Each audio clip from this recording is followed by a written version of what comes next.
اللهم أعز مصر دورها، اللهم أعز مصر دورها، وول علينا من يصلح، ولا تسلط علينا بذنوبنا من لا يخافك ولا يرحمنا.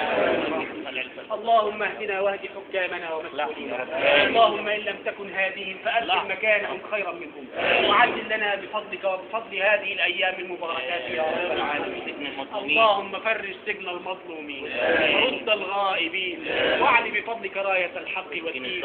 اللهم رد الغائبين وفرج سجن المظلومين وأظهر الحق يا رب العالمين.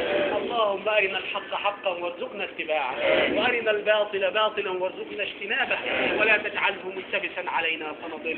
اللهم من أرادنا وأراد الإسلام والمسلمين بخير فأعنه ومكنه، ومن أرادنا وأراد الإسلام والمسلمين بسوء فاقسم ظهره، وخذ أخذ عزيز مقتدر.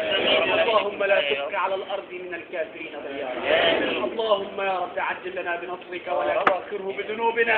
اللهم أدخل علينا رمضان والأمة في عزة، والأمة في عودة لاتباع كتابك وسنة نبيك وتطبيق شريعتك، وفي كشف الغمة والبلاء والغلاء عن أرض هذه البلد وغيرها من بلاد المسلمين. اللهم ارزقنا أحوالا طيبة وأبدل أحوالنا غير الحال.